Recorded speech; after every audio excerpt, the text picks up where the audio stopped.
Start the recording.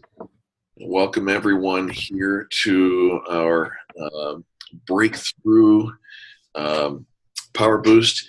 And I miss Angel today because she's out golfing, or actually she's kind of facilitating a golf tournament for Bridge of Hope.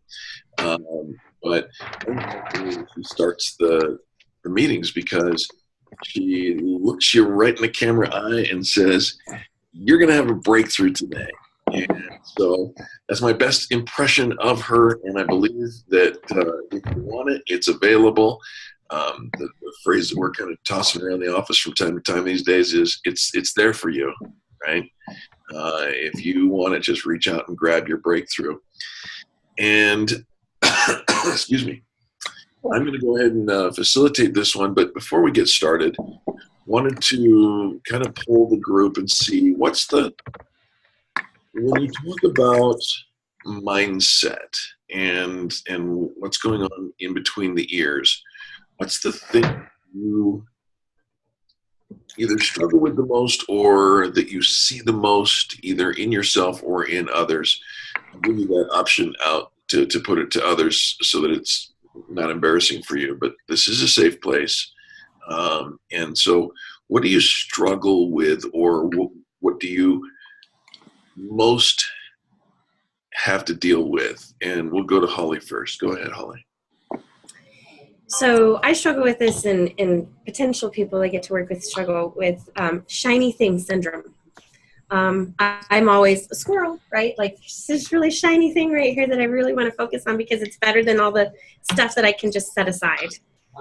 And because I've got my list of things I need to do, but the shiny things are new and fun and not as mundane as the things on my list, right? So I think some of that has to do with motivation, some of that has to do with intention and actually meeting goals. And so I found like some things that I put aside because I like the shiny things better. Those things tend to just delay until the importance disappears. And I find that some people that I work with, same thing. Like, social media is super shiny until like we've got it figured out, and then it's like I don't want to focus, So something I struggle with often, meeting my goals because of lack of motivation, of wanting to focus on the nitty-gritty things that maybe I don't know, I kind of think from time to time that maybe it's those nitty-gritty things that I don't enjoy doing because that's not my specialty, Yeah. And maybe I should bring in someone else who it is their specialty, so that way it's not a pain point that I have to solve for myself, right? Right.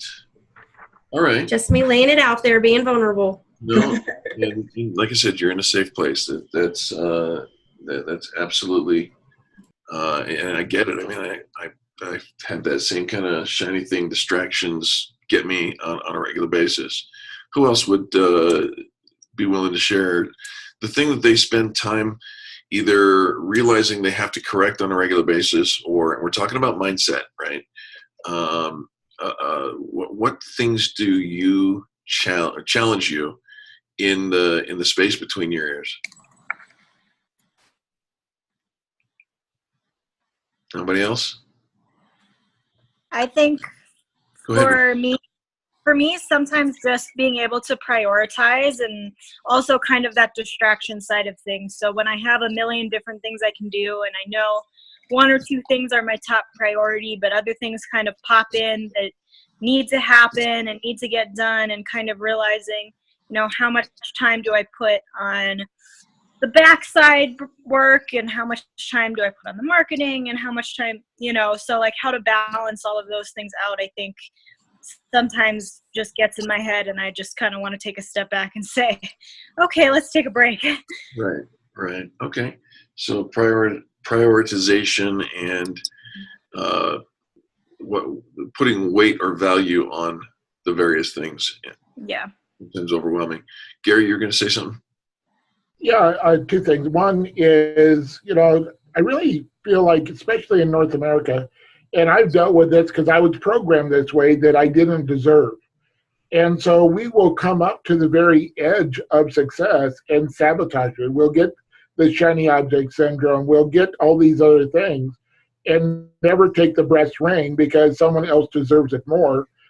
or if I take it, I will be taking it away from someone else. And the other thing that I think that, in fact, I'm doing my Facebook Live on this today, is why aren't we living the lifestyle that we desire today? And part of that is, how do we celebrate what we actually have right now? It's not always doing things in the future. I'm not doing it for 3, 5, 10, 15 years from now. Is that we can start living that lifestyle. It may not be complete, probably won't be, but we can live those things and start changing that environment. Because if we don't, it gets boring. It's like it's the carrot in front of the donkey to get it to go, and you never get there. Right. And so there's only a certain amount of time that we can do that before we just say, it wasn't for us. It wasn't, well, not for us, but it wasn't for me. And that's where we lose a lot of that momentum. And once we lose it, it gets very difficult to keep going. Yeah. Okay. All right. So the mindset of not deserving, and I just read today an article on the title, I don't even know what to call it, the fake it till you make it idea, right? And I've always bristled against the fake it till you make it, but this article was well written, well structured, to the point where they made the case, and they made a good case for living in the space that you desire, because it's the only way that you're really going to get there, is to start embodying that desire. And I guess Tanya Waring would call it manifesting that desire. So, well, in my mentor in my chaplaincy training was, if you're not okay where you are, you don't have permission to change. And so we were dealing with addictions, and like in AA, once you're I am an alcoholic, and unless you're okay with that, now you have no control to change your environment, to change your outcome. right. And so once we're okay, hey, I have a great life the way it is, it can be better. What are the things that I want to include in my life now that I can? And some of it is, we just don't ask the question, how can I? Right. Yeah. It's a good point right there. All right. Anybody else want to add to their mindset challenge, and or the thing that you see come up on a regular basis in your own thought process? Brenda. So mine would be that I feel guilty whenever I take time to think. Like, it's like, okay, I'm relaxing, I'm trying to clear all the clutter so I can think, but then I get this thing in my head that says, you're being lazy, get back to work. You don't have time for this, kind of thing. So me scheduling this every Monday is forcing me to have to think about myself. And so sometimes that's probably why I'm quiet, because I'm just like, oh, this is what it's like to think. What do I think? So that's my thing, the lazy, the workaholic struggle in my head.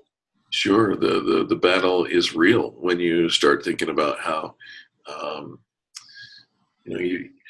I get the same way when I'm supposed to be doing one element of work, building a website or doing something, and I get distracted by doing other things. Kind of goes in line with Holly's deal a little bit, and I get distracted by the shiny thing or whatever it is that. And it might not be because I don't want to do the website. I really do want to do the website, but something else caught my attention, and so on. And I wrote in, as I was taking a note on what you said there, Brenda, that you feel guilty whenever you take time to think. I typed in, or I wrote in, self-care. So, whatever it is that is the best thing for you, feeling guilty about doing something for me is a very common occurrence, and so good. Anybody else? I don't want to rush this. If anybody else wants to jump in, okay. I think mine is the same with Holly's. It's I start doing something and then I get off track because I have this great idea, And then before you know it, 2 or 3 hours are lost, and it's like, I should have just stayed doing what I was doing, because so it's distraction as well. Okay, so distractions. And then Don wrote in, he's dealing with stress. Stress is the thing that occupies what's going on in his world. All right, so here's what we're going to do. Oh, thank you very much. I prepared a little kind of a thing here for us today, and it's on the topic of positive thinking. I don't remember, was it, Gary, maybe you'll remember, was it Zig Ziglar who coined the phrase stinkin' thinking? Yeah. And I think that, there are so many people who allow distractions or the challenge of prioritizing, or I don't deserve this, whatever this is, or feeling guilty about taking the time to do the things that are really going to be beneficial to me, focusing on stress and all. Any of those things could be qualified or quantified as stinking thinking. And it's a true statement that whatever it is that we put our focus and our attention on, that's the thing that we will feed and nourish, and it will grow into whatever it is that it will become. So if we're, distracted by things that are not positive, if we're distracted by things that are downward focused on our value, it should come as no surprise when the wolf becomes real. Does that make sense? So my encouragement to you, and I pulled an article that was kind of cool that I thought I would share just a few. There's 100 positive thinking exercises that will make anyone healthier and happier. That's the title of the article. And it's found in RN Central. We don't have time for 100, but let's talk about some of the things that we can do in order to shift our mindset. And it requires practice. It requires discipline. It requires the occasional correction from those who are close to us that we give authority to say, hey, instead of doing it this way, why don't you do it this way? And so the first one is to practice positive affirmation. And we had the benefit a couple of years ago, Angel and I did, of sitting in on Shad Helmstedter's speaking at a Carrie Conley event. Shad Helmstetter is an author. He's 128 years old. But he's an author of several books on the topics of neuroplasticity, and I believe that the name of one of his books is "What Should I Say? What Do I Say When I Talk to Myself?" or something to that effect. And he got me thinking about, putting positive thoughts in, or positive affirmation. And the phrase neurolinguistics is the big scientific phrase for what we speak, even what we think, directly affects the growth or death, the life or death of our cells. And there's all kinds of studies that would back that up, where people are saying positive things to a plant, right, and saying negative things to a plant. And the plant that had the positive things grows and thrives and does really well. And the plant that has the negative things being said to it doesn't grow as quickly, and in some cases the water turns negative, dark, and it's pretty amazing, the cellular response to the things that we say out loud, or the things that we say in our minds. So first point is to practice positive affirmation. Repeat a positive phrase to yourself on a regular basis. Like, if I were to follow Gary's example, I deserve to be happy. Okay. Or I'm worthy of love. Believing that these things are true and reminding yourself of that on a regular basis can really change your outlook and can make you a more positive, grounded kind of a person. Next one is, and this goes along with, I was talking with somebody last night who is incredibly gifted in her ability to sing, and she can play the guitar, she can play the keyboards. She's an author, unpublished yet, but we're working on that. And she struggles with the whole notion of vanity, right? Because if you're in the public eye, and I get this so much, when you're in the public eye and you are the one on the stage or the one behind the microphone or the one making the presentation, when you're the expert, it's a fine balancing act that we have to be the expert but not be the arrogant jerk, right? And it's very easy. I remember I had a mentor in magic who told me, you're going to be able to do some really cool stuff and people are going to think, wow, that's really cool. And he says, but never ever come across with the spirit of, I know something you don't know, right? So to focus on giving yourself credit, but not being full of yourself.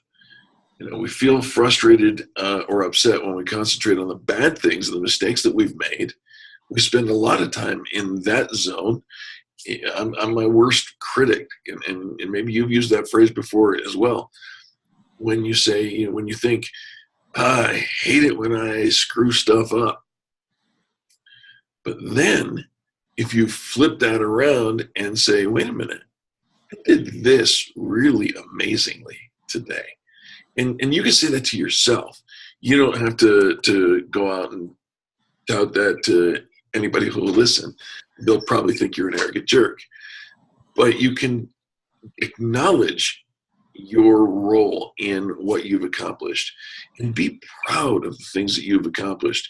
Each and every one of you, as I am getting to know all of you and on a deeper level, each and every one of you has so many remarkable talents and skills and things that you've accomplished that you could and should be amazingly proud. I mean, in our midst here is probably one of the most educated people that I have ever met, Janice Redden.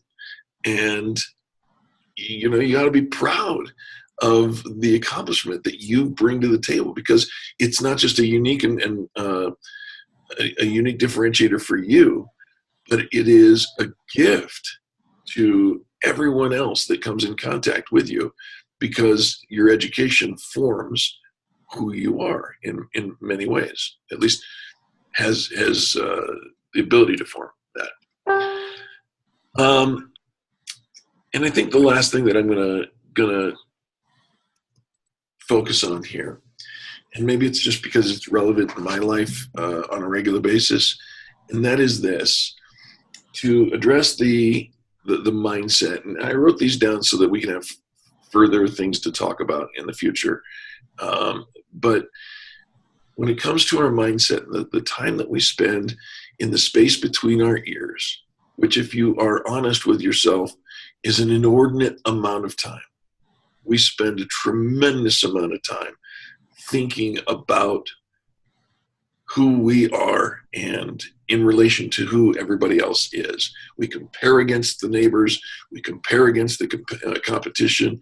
We compare with the ones who, thinking, I've been talking about this music and the friend of mine that was signed up for The Voice. She auditioned for The Voice.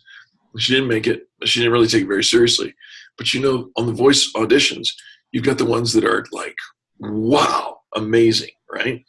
And then you got the ones that are like, oh my gosh, we spend time comparing and contrasting ourselves to those both extremes. So my point in this, and my last mention to you is, don't be afraid to forgive yourself. Because I think in forgiving yourself for whatever it is, whatever, Gary has some great work on failure and embracing failure and what that means and how we take that as a catapult to success. But maybe you just need to forgive yourself for spending so much time in the dark spaces, right? And so my encouragement to you today is to do the three things that we covered.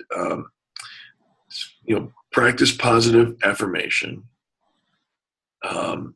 give yourself credit, and then forgive yourself for the things that would get in the way of allowing that to be what you believe of yourself. And how this translates and turns into how you move forward in your business is fairly straightforward. Garbage in, garbage out. Good stuff in, good stuff out. Marinate on the good stuff. And as I say, talking about marinade, I used my first ever liquid marinade over the weekend. I made some chicken with some of J.P. Krause's Squeal Spiced Black Rum. And I put a little bit of lemon pepper in, and I put a little carne or pollo asado chicken spice. I put a little black pepper. I put a little cayenne in. This is my recipe for you. And then I let it marinate for like 30 minutes before I actually took it out and put it on the grill. It was amazing. Why do I mention it? Because whatever you marinate in is going to affect the overall flavor of who you are and how you present. So that's your breakthrough for today from me.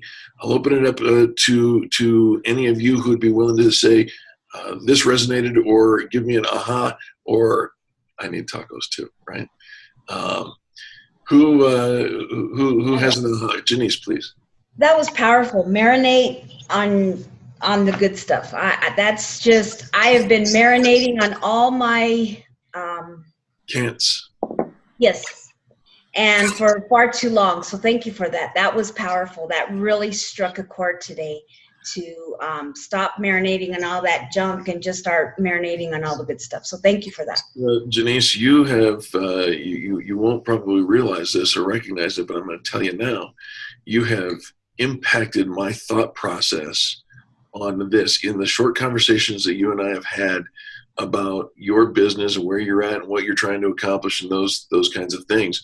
You have dramatically impacted my thought process on turning the corner to what is possible, because what is possible is much larger than what isn't possible. True. I thank you for your process, because your process helps mine and probably everybody else's. Thank you. Absolutely. Who else? Any ahas, takeaways, please, Ricky? So for me, this is something that resonates a lot because I've worked with it on myself as well as with a lot of my clients, and it's sometimes easy to forget that positive affirmations, something that really, just to kind of share with everyone else, being able to, because it's hard to remember to do that every day. And so by being able to either have a positive affirmation written next to your bed when you wake up in the morning, or stuck to your mirror in the bathroom, or something like that, where you kind of have that balance where it reminds you to positively affirm yourself every day. And then taking that into, okay, I feel like I haven't gotten anything done today, but what's something I have gotten done? There you go. That's it right there. That's the shift, Mm-hmm. right? Mm-hmm. I feel like I haven't got anything done. Wait. Stop that stinking thinking. What have I accomplished today? And exactly. That's it right there. All right. Yeah. Well, good on you, Ricky Lee. You're doing great. I told you when I first met you, and I will tell you again in front of a group of people, I got great high hopes for you. I see greatness in you, and so the confidence will come as you continue to practice and do that. And like anything, and I think Gary could probably address this pretty well. You got to make it a habit. These positive affirmations, and becoming a habit really isn't as complicated as you might think. Some of you may have noticed on Facebook that I've gotten into a new routine. In the mornings, I take a little bit of time for my personal time with the Lord, but I express my gratitude for that time just with a simple picture that says, "Good morning, Lord," and a verse that I'm working through or whatever. And this is a business network, so we're not going to get all hot and heavy on the spirituality of life, but that's my positive affirmation. So, all right. Anybody else get an aha before we wrap this thing up, Gary? Well, I have a couple of resources for everyone if you'd like them. Please. The Study of Water is by Masaru Emoto, and the book is called Messages from Water. It's a phenomenal book. It gives you all the pictures. You can look it up on a Kindle or just Google it. But it's spelled, Masaruemoto.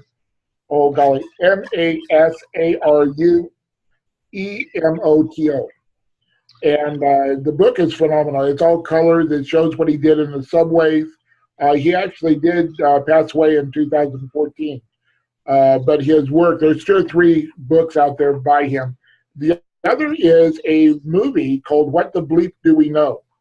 And that movie, if you have not seen it or if you haven't seen it in a while, because the neuroplasticity and how we can actually reprogram the brain is really shown in this movie graphically. And we also show the chemicals, the peptides that are being released in the brain by certain thoughts and certain emotions. Right. So those 2 resources, I think, would be, they really worked well for me. All right. Don's asking for you to type out the book and thing. And okay, Gary, Holly, miracles. Loves typing. But we'll do that. You got to stay on long enough for my 2 fingers to work. You're right. We'll do that. The movie name, I think, is what Don wanted. What the bleep do we know? What the bleep do we know? Yep. All right. And then the book name was Messages from Water. From Water. All right. All right, Don, you need me to spell that? Messages from Water? All right, good deal. Gary was breaking up when he was talking. That's why I asked him to do that. But I also know Gary's just too tight. Yeah. So slowest fingers in the West. Which fingers are those that you're holding up there, Mister? Watch out! Oh, got it. Okay, just checking. Easy. It hurts to laugh, Gary. I'm really grateful for each and every one of you. Thank you so much for joining us, and hope that this has been a great power boost for you. Always invite you to invite others to join us and connect with the group. But I'm super happy with the people who show up, because I know that those are the people who need to be here. So very grateful for you. I believe Angel is up next week, and then Gary, you're on deck. So give you a couple of weeks notice there. And are we meeting next week? That's a good thing. Never mind. We are not meeting. We are not doing the Power Boost on next Monday, because it's the holiday.